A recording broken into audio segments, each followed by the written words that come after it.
Hello friends, welcome to honey GS classes.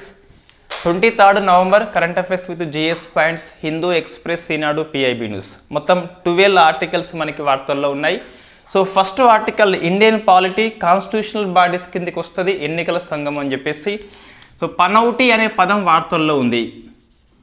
ఈ పనౌటి అంటే అర్థం ఏంటంటే, రాజస్థాన్ ఎన్నికల ప్రచారంలో రాహుల్ గాంధీ పిఎం మోడీని విమర్శిస్తూ పిఎం మోడీ భారతదేశానికి పనౌటి అని చెప్పేసి వ్యాఖ్యానిస్తాడు. సో పనౌటి మీన్స్ మనకి సంస్కృత పదము. ఇన్ఫ్యాక్ట్ శని దేవుడు అని చెప్పేసి గాడ్డెస్ ఆఫ్ బ్యాడ్ లక్ లేదా గాడ్డెస్ ఆఫ్ నెగిటివ్ అని చెప్పేసి వస్తుంది.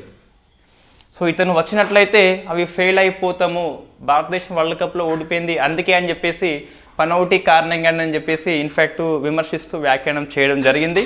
అందుకని చెప్పేసి పనౌటి మనకి వార్తల్లో ఉంది. ఈ పదం కంటే ఈ పదం అనంతరము ఎన్నికల సంఘము రాహుల్ గాంధీకి నోటీస్ ఇష్యూ చేసింది. దేని ప్రకారము అంటే, representative of people's act 1951 section number 123 అని చెప్పేసి ఉంటుంది. ఇది కరప్ట్ ప్రాక్టీస్ గురించి, ఎన్నికల్లో కరప్ట్ ప్రాక్టీస్ గురించి మాట్లాడుతుంది. సో కరప్ట్ ప్రాక్టీస్ కింద రాహుల్ గాంధీకి ఎన్నికల సంఘం నోటీస్ జారీ చేసింది. సో మనకు క్వశ్చన్ వస్తుంది. ఇన్ఫ్యాక్ట్ ఇది మోడల్ కోడ్ ఆఫ్ కండక్ట్లో అంతర్భాగమే, ప్రవర్తన నియమావళి ఉల్లంఘన కిందకే వస్తుంది. జనరల్గా ఫస్ట్ మనం మైండ్లో పెట్టుకోవాలి, మోడల్ కోడ్ ఆఫ్ కండక్ట్ అనేది it is only model, it is only moral, not legal binding. ఎన్నికల ప్రవర్తన నియమావళికి అనేది లీగల్ బైండింగ్ కాదు, కట్టుబడి ఉండని అవసరం లేదు. మొత్తం 8 అంశాలు ఉంటాయి. ఎన్నికల మేనిఫెస్టో కూడా మోడల్ కోడ్ ఆఫ్ కండక్ట్లో అంతర్భాగమే. మేనిఫెస్టోలో ఉన్న ప్రతి అంశాన్ని నెరవేర్చాలని చెప్పేసి ఎక్కడ లేదు. Why? Because it is not legal binding.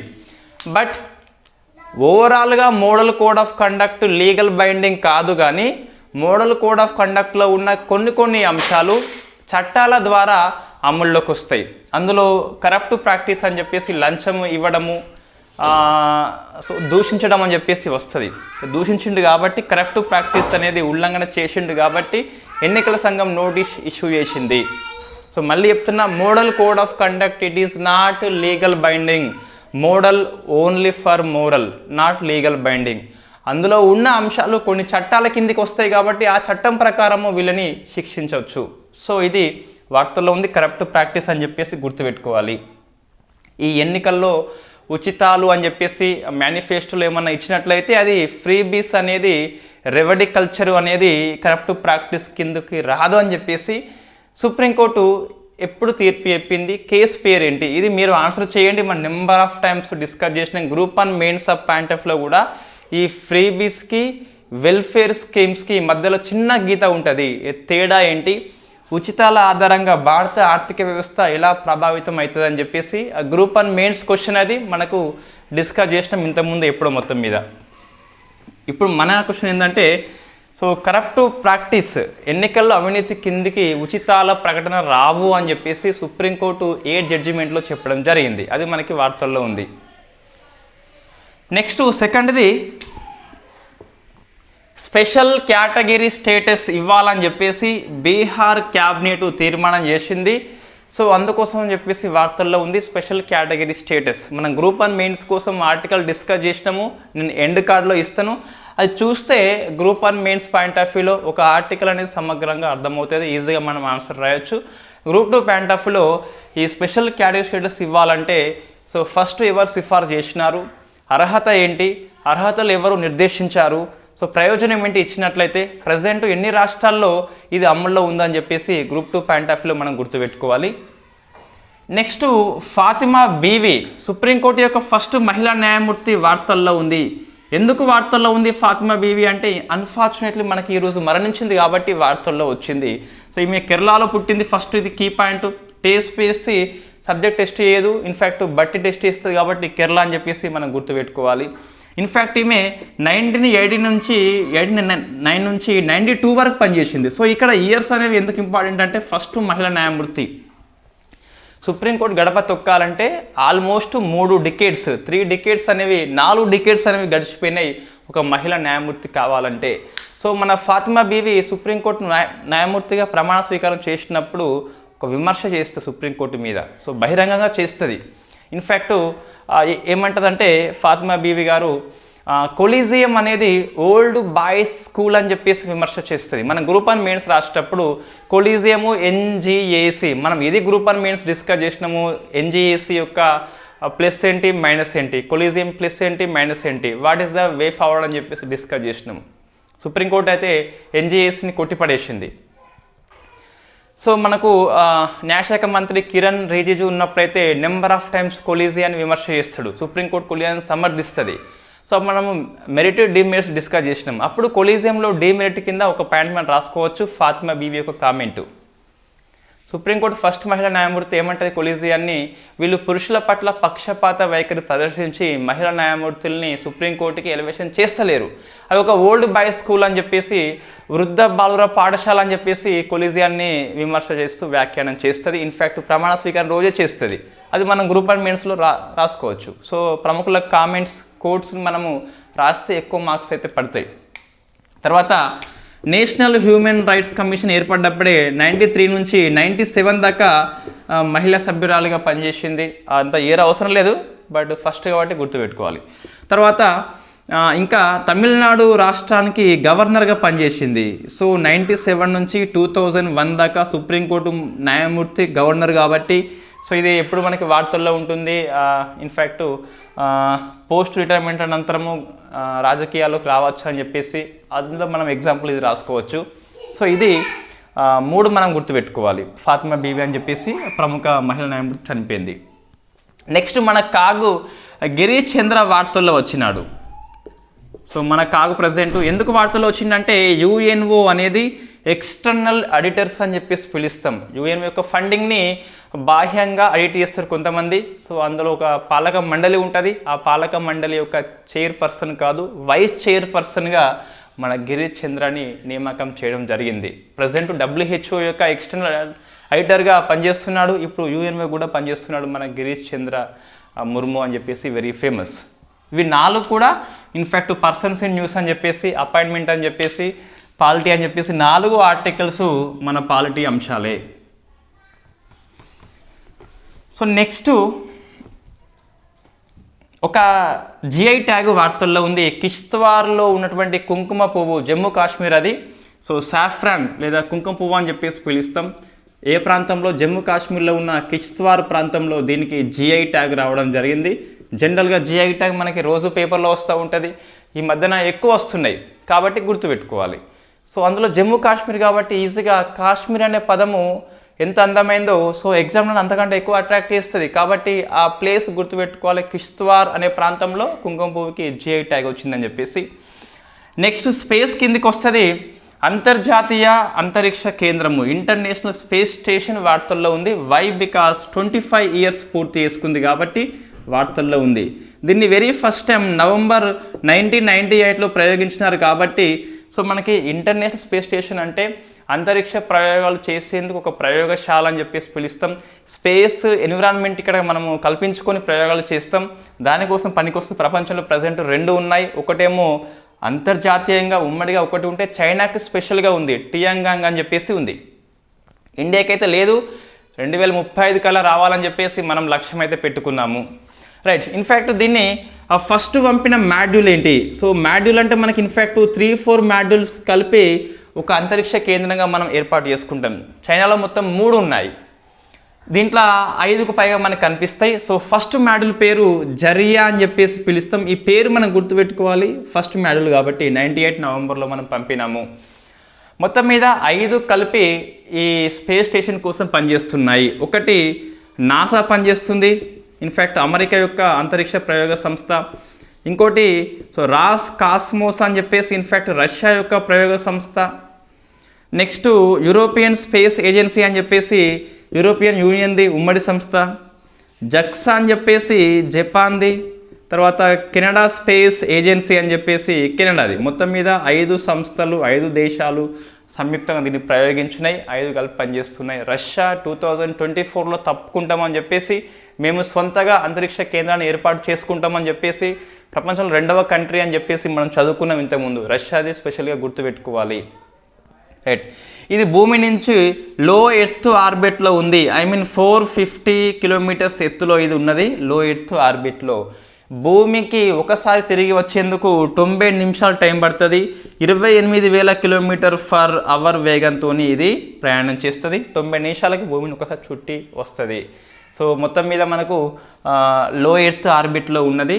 International space station అనేది అంతర్జాతీయ అంతరిక్ష కేంద్రము అనేది సో ఆ స్పేస్ అట్మాస్ఫియర్ని మనకు క్రియేట్ చేస్తుంది, ప్రయోగాలు చేసేందుకు పనికి వస్తుంది.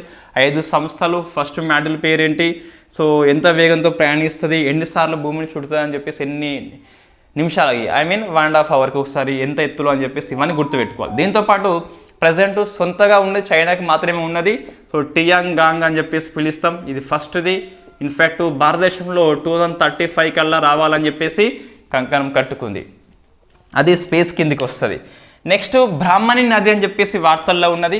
సో బ్రాహ్మణ్ నది యొక్క పునర్జీవనం కోసము ఐఐటి గౌహతి ఒక మోడల్ తయారు చేసింది, ఒడిశా ప్రభుత్వానికి ఇవ్వడం జరిగింది. అందుకోసం అని చెప్పేసి ఐఐటి గౌహతి మనకి వార్తల్లో ఉంది. రోజు ఐఐటి వార్తల్లో వస్తుంది ఈ మధ్యన. సో అందులో ఒకటి బ్రాహ్మణి నది వచ్చేసి ఇన్ఫ్యాక్ట్ ఇది ఒడిశా ప్రభుత్వంతో అసోసియేట్ అయిపోయింది. పునర్జీవన కోసము రెజర్వేషన్ అని చెప్పేసి ఇంగ్లీష్లో పిలుస్తాం. దానికోసం అని చెప్పేసి కృషి చేస్తుంది ఐఐటి గౌహతి. ఇంకోటి, ఈ బ్రాహ్మణ్ నది అనేది 2 నదుల కలయిక, శంక్ లేదా సంక్ అని చెప్పేసి పిలుస్తాం, ప్లస్ కోయల్ నది. ఈ రెండింటి కలయిక వల్ల ఇది ఏర్పాటవుతుంది. ఇన్ఫ్యాక్ట్ ఇక్కడ ఒడిశా వచ్చేసి 57% క్యాప్చర్డ్ ఏరియా, పరివాహక ప్రాంతం ఉంటుంది. జార్ఖండ్ వచ్చేసి ఒక 40% ఉంటుంది. ఛత్తీస్గఢ్ వచ్చేసి కేవలము 3% ఉంటుంది. ఇదంతా క్యాప్చర్డ్ ఏరియా, పరివాహక ప్రాంతం అని చెప్పేసి ఒడిశా, జార్ఖండ్ అండ్ ఛత్తీస్గఢ్ 3 రాష్ట్రాల్లో ప్రవహిస్తుంది. ఇన్ఫ్యాక్ట్ శంకు అండ్ కోయల్ నది కలయిక వల్ల ఇది ఫామ్ అవుతుంది. దీని యొక్క పునర్జీవన కోసము నష్టాల్లో ఉందని చెప్పేసి, కాలుష్యం అని చెప్పేసి, దానికోసం అని చెప్పేసి ఐఐటి గౌహతి ఒక లెక్కలు కొన్ని తయారు చేసి ఒడిశా ప్రభుత్వానికి అది ఇవ్వడం జరిగింది. అందుకు మనకి వార్తల్లో వచ్చింది. నెక్స్ట్ ఘోల్ లేదా క్రోకర్ అని చెప్పేసి పిలుస్తాం. ఒక చేప పేరు ఇది, క్రోకర్. దీన్ని గుజరాత్ రాష్ట్రము రాష్ట్ర చేపగా, స్టేట్ ఫిష్గా ప్రకటించింది కాబట్టి గోల్ అనే ఫిష్ అయితే వార్తల్లో ఉంది. Spelling GHOL. సో దీన్ని గోలా లేదా ఘాల్, మేబీ గోల్ అని చెప్పేసి పిలుస్తాం. సో ఇది రాష్ట్ర చేప కాబట్టి గుర్తుపెట్టుకోవాలి. ఎందుకు దీన్ని ప్రకటించింది? నెంబర్ ఆఫ్ ఫిషెస్ ఉన్నాయంటే ఇది హై కాస్ట్, హై న్యూట్రిషన్ అని చెప్పేసి ఇది ఎక్కువ ఎక్స్పోర్ట్ చేయబడుతుంది, తక్కువ మందికి దొరుకుతుంది. కాబట్టి ఈ ఫిష్ కనుక పడితే వాళ్ళకి లాటరీ వచ్చినట్టుగా భావిస్తారు. దీన్ని అంత కాస్ట్ ఉంటుంది అన్నట్టు. జనరల్గా మనం నాన్ వెజ్ తినే వాళ్ళకి బెస్ట్ సజెషన్ ఏంటి అంటే, సో నాన్ వెజ్లో ఈ చికెన్, మటన్, ఫిష్తో పోలిస్తే ఇన్ఫ్యాక్ట్ ఎక్కువ న్యూట్రిషియస్ అండ్ ఎక్కువ మంచిది హెల్త్కి ఫిష్. దీన్ని మనం దాదాపు కల్తీ చేయలేము. ఇన్ఫ్యాక్ట్ దీంట్లో omega-43 యాసిడ్ ఉంటుంది, omega-3 అని చెప్పేసి, omega-6 అని చెప్పేసి ఉంటాయి. ఇవి రెండు కూడా బ్రెయిన్ బూస్టర్స్గా పనిచేస్తాయి. అంటే మైండ్ యాక్టివ్గా పనిచేసేందుకు ఇది బాగా పనిచేస్తుంది. మనం సరస్వతి లేహ్యం అని చెప్పేసి అటువంటి నమ్మద్దు. బట్ ఇదైతే బ్రెయిన్లో ఉన్న కణాలు యాక్టివేట్లో ఉండేందుకు ఇది బాగా పనికి వస్తుంది. మరి వెజ్ వాళ్ళ కోసం చూస్తే గిట్ట సేమ్ ఇదే omega-43 అండ్ omega-6 వచ్చేసి చూస్తే అవిసెల్లో ఉంటుంది, తర్వాత వాల్నట్స్లో ఉంటుంది. సో వాటితో పోలిస్తే కొద్ది వరకు ఫిష్ అనేది తక్కువ కాస్ట్గా మనకు దొరుకుతుంది. తర్వాత vitamins A, D, E, K ఉంటాయి. సో మొత్తం 4 ఉంటాయి మనకి ఇందులో. సో విటమిన్ ఏ అని చెప్పేసి, విటమిన్ K అని చెప్పేసి వెరీ ఫేమస్ బ్యూటీ విటమిన్స్ అని చెప్పేసి పిలుస్తాం. సో AD మనకు కంటికి, D అయితే కాల్సిఫెరాల్ ఎముకలకి చాలా స్ట్రాంగ్గా ఉంటుంది. సో బోన్స్, జాయింట్ బాగా పనిచేస్తుంది అట్లా కూడా. ఇన్ఫ్యాక్ట్ ఫిష్లలో కొల్లాజిన్ అని చెప్పేసి ఉంటుంది. సో కొల్లాజిన్ వయసు ఎక్కువైన కొద్దీ కొల్లాజిన్ ఉత్పత్తి కాదు మనకి. సో ముడతలు అయితే వస్తాయి. అది వెరీ న్యాచురల్, అది న్యాచురల్ ప్రాసెస్, దాన్ని ఎవరు ఆపలేరు. బట్ ఈ కొల్లాజిన్ కారణంగా కొద్దిగా వృద్ధాప్యాన్ని వెనుకబడేయచ్చు, కొద్ది వరకు తగ్గించవచ్చు. ఐ మీన్ ఆపలేం, బట్ కొద్దిగా లేట్ చేయవచ్చు ప్రాసెస్ని. సో ఇవన్నీ మనకు ఇంకా ఈ మజిల్ అనేది ఎక్కువ టోన్డ్గా, ఎక్కువ మెరుస్తూ ఉంటుంది ఎక్కువ. సో మన కేరళ వాళ్ళని అబ్జర్వ్ చేస్తే లైక్ దట్ మమ్ముటి. సో ఆయన వయసు నాకు తెలిసి 65+ ఉంటుంది, బట్ ఇంకా మెరుస్తూనే ఉంటాడు. వై? బికాస్ వాళ్ళు కేరళ వాళ్ళు ఫిష్ ఎక్కువ తీసుకుంటారు కాబట్టి. ఇంకోటి వాళ్ళ యొక్క సక్సెస్ అండ్ సీక్రెట్ ఏంటంటే కొబ్బరి నూనె అనేది ఎక్కువ తీసుకుంటారు. ఇన్ఫ్యాక్ట్ ఫీడింగ్ కోసము, నాట్ హెయిర్ పర్పస్. సో ఇది ఘోల్ అని చెప్పేసి చేపలో ఉండే న్యూట్రిషన్స్ ఇవన్నీ. నెక్స్ట్ మ్యూజిక్ ఫ్రాగ్ అని చెప్పేసి ఒక కప్ప జాతి అరుణాచల్ ప్రదేశ్లో బ్రహ్మపుత్ర నది పరివాహక ప్రాంతంలో కనుగొన్నారు, అందుకు మనకి వార్తల్లో వచ్చింది. సో ఇన్ఫ్యాక్ట్ మ్యూజిక్ ఫ్రాగ్ ఇది ఈనాడులో ఉన్న ఆర్టికల్. దీన్ని కప్ప జాతి నిదరానా అని చెప్పేసి ఉన్నది. సో కొత్త కప్ప జాతి భారతదేశంలో వెరీ ఫస్ట్ టైం కనుగొన్న కప్ప జాతి నిదరానా వచ్చేసి దీన్ని మ్యూజిక్ ఫ్రాగ్ అని చెప్పేసి పిలుస్తాం. ఇక్కడ బ్రహ్మపుత్ర దగ్గర కనుగొన్నారు. ఏ రాష్ట్రం మనకి? అరుణాచల్ ప్రదేశ్. సో మరి దీనికి ఏం పేరు పెట్టిన క్వశ్చన్ వస్తుంది. ఈ కొత్త జాతి కాబట్టి నోవా అని చెప్పేసి అర్థం వస్తుంది. సో ఇది మనకు ఏ నది? బ్రహ్మపుత్ర కాబట్టి దీన్ని ఏఆర్పి స్టేట్లో ది హంగ్ అంటాం కాబట్టి సో నోవా ది హంగ్ అని చెప్పేసి పేరు పెట్టారు. ఈనాల్లో ఇంతవరకు ఇచ్చినారు, దీనికి మేము యాడ్ చేసుకోవాలి ది హంగ్ అని చెప్పేసి పేరు పెట్టిండ్రు. నోవా ది హంగ్ అని చెప్పేసి పిలిచి ఇది హిందూ కూడా ఆర్టికల్లో వచ్చింది.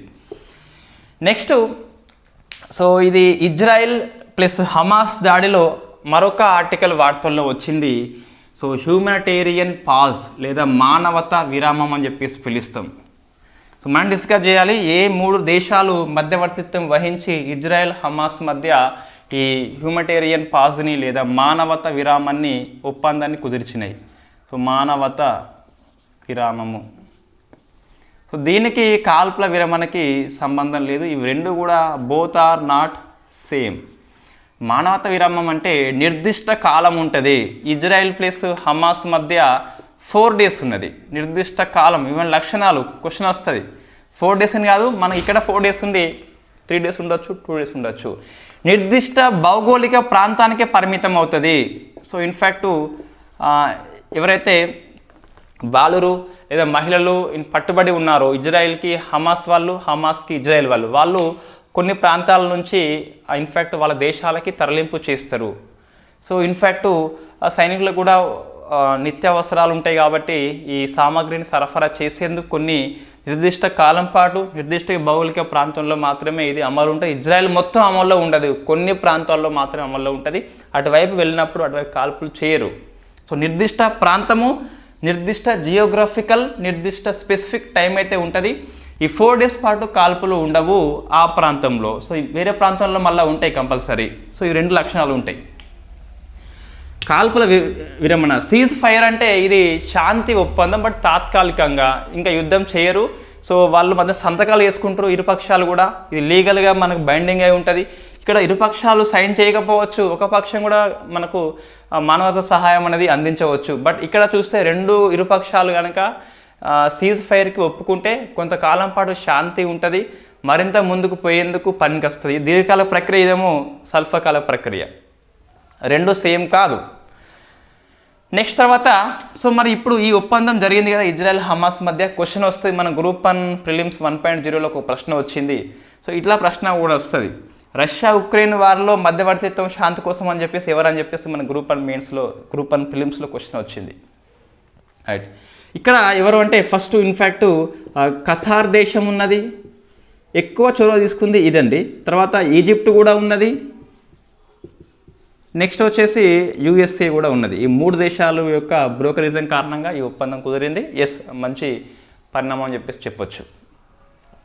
ఒక సమ్మిట్ మనకి వార్తల్లో ఉంది, ఇంటర్నేషనల్ ట్రాపికల్ టింబర్ కౌన్సిల్ అని చెప్పేసి. ఇది అంతర్జాతీయ ఉష్ణమండల కలప సంస్థ యొక్క పాలక మండలి, international tropical timber organisation. So ఇది జపాన్లో ఉంటుంది. అంతర్జాతీయ ఉష్ణమండల కలప ఒప్పందం ఫలితంగా అంతర్జాతీయ ఉష్ణమండల కలప సంస్థ ఏర్పాటైంది. ఆ సంస్థ యొక్క పాలక మండలి కాన్ఫరెన్సు ఇన్ఫ్యాక్ట్ బ్యాంకాక్ అనేది హోస్ట్ చేసింది. ఈ సంస్థ లోపల ఇండియా కూడా సభ్యత్వం తీసుకుంది. అవుట్ ఆఫ్ 75 కంట్రీస్ లోపల 1 of the country India. So just meeting ఎక్కడ అంటే బ్యాంకాక్ హోస్ట్ చేసింది. హెడ్ క్వార్టర్ ఏంటి? జపాన్ అని చెప్పేసి యోకోహామా ప్రాంతం అని చెప్పేసి ఉంటుంది, యోకోహామా అని చెప్పేసి ఉంటుంది. ఏం డిస్కస్ చేస్తారంటే ఇన్ఫ్యాక్ట్ టింబర్ కలప అనేది ఎలా రక్షణ చేయాలని చెప్పేసి డిస్కస్ చేసిండ్రు ఈ సమ్మిట్ లోపల. నెక్స్ట్ బీబీసీ యొక్క 100 ఉమెన్ జాబితా ఇచ్చింది. అందులో ఇండియన్స్ 4 ఉన్నారు. హర్మన్ ప్రీత్ కౌర్ స్పోర్ట్స్ కేటగిరీ లోపల ఫేమస్ క్రికెటర్, ఇండియన్ కెప్టెన్. దియా మిర్జా ప్రముఖ నటి. ఆరతి కుమార్ అని చెప్పేసి ఇన్ఫ్యాక్ట్ ఆమె ఫోటోగ్రాఫర్. ఇంకొకరు ఒక బౌద్ధ సన్యాసి ఉన్నది. సో ఆమె పేరు వచ్చేసి టెంజిన్ ఫాల్మో అని చెప్పేసి ఉన్నది. సో ఆరతి కుమార్ ఫోటోగ్రాఫర్, టెంజిన్ ఫాల్మో అని చెప్పేసి ప్రముఖ బౌద్ధ సన్యాసి, నలుగురు కూడా 100 BBC లోపల ఎంపికయ్యారు. ఇవి మనకి ఈరోజు కరెంట్ అఫైర్స్. సో ఫస్ట్ ఏంటి, పనౌటి అని చెప్పేసి ఒక శనిదేవుడి పేరు కరప్ట్ ప్రాక్టీస్ కిందకి వస్తుందని చెప్పేసి ఎన్నికల సంఘం రాహుల్ గాంధీకి నోటీస్ ఇవ్వడం జరిగింది, రిప్రజెంటేటివ్ ఆఫ్ పీపుల్ యాక్ట్ 51 ప్రకారము. స్పెషల్ కేటగిరీ స్టేటస్ కోసం అని చెప్పేసి బీహార్ క్యాబినెట్ తీర్మానం చేయడం జరిగింది. ఫాతిమా బీవి మరణించింది, ఫస్ట్ సుప్రీంకోర్టు మహిళా న్యాయమూర్తి అని చెప్పేసి. గిరీష్ చంద్ర మనకి వార్తల్లో ఉన్నాడు, యుఎన్ఓ యొక్క ఎక్స్టర్నల్ ఎడిటర్గా వైస్ చైర్పర్సన్గా వచ్చిండు. కిష్త్వార్ కుంకుమ పువ్వుకి from Jammu Kashmir GI tag వచ్చింది. ఇంటర్నేషనల్ స్పేస్ స్టేషన్కి 25 years పూర్తయిపోయినాయి. 5 దేశాల పేరు గుర్తుపెట్టుకోవాలి, ఎంత ఎత్తులో ఉందని చెప్పేసి, ఎంత వేగంతో ప్రయాణిస్తుంది, ఎన్నిసార్లు భూమికి చుట్టి వస్తుందని చెప్పేసి. సో చైనా పేరు గుర్తుపెట్టుకోవాలి, ఇండియా లక్ష్యం గుర్తుపెట్టుకోవాలి 35 అని చెప్పేసి. బ్రాహ్మణ్ నది యొక్క పునర్జీవనం కోసం అని చెప్పేసి IIT గౌహతి ఒడిషా ప్రభుత్వంతో ఒప్పందం చేసుకుంది. ఘోల్ లేదా క్రోకర్ వచ్చేసి గుజరాత్ రాష్ట్ర చేపగా గుర్తించబడింది. మ్యూజిక్ ఫ్రాగ్ నిధిరణ జాతి అనేది బ్రహ్మపుత్ర నది దగ్గర కనుగొన్నారు కాబట్టి నోవా ది హంగ్ అని చెప్పేసి పేరు పెట్టారు. మానవతా విరామం కోసం అని చెప్పేసి 4 days ఒప్పందము ఈజిప్టు, ఖతార్, USA అనేది మధ్యవర్తిత్వం అనేది వహించినాయి ఇజ్రాయెల్ హమాస్ పట్ల. International tropical timber council meeting Bangkok host చేసింది, ఇండియా కూడా హాజరు కావడం జరిగింది. టింబర్ యొక్క కన్జర్వేషన్ కోసము మీటింగ్లో డిస్కషన్ పెట్టినారు. BBC 100 ఉమెన్ లోపల సో హర్మన్ ప్రీత్ సింగ్ ఒకరు, నెక్స్ట్ వచ్చేసి దియా మిర్జా అని చెప్పేసి, ఆరతి కుమార్ అని చెప్పేసి, లాస్ట్ ఫైనల్లీ టెంజిన్ ఫాల్మో అని చెప్పేసి బౌద్ధ సన్యాసి మనకు కనిపిస్తుంది. ఇది ఈరోజు కరెంట్ అఫైర్స్. దీనికోసం అయితే గ్రూప్ 1 ఆర్టికల్ మనం క్లాస్ చేసి ఉన్నాము.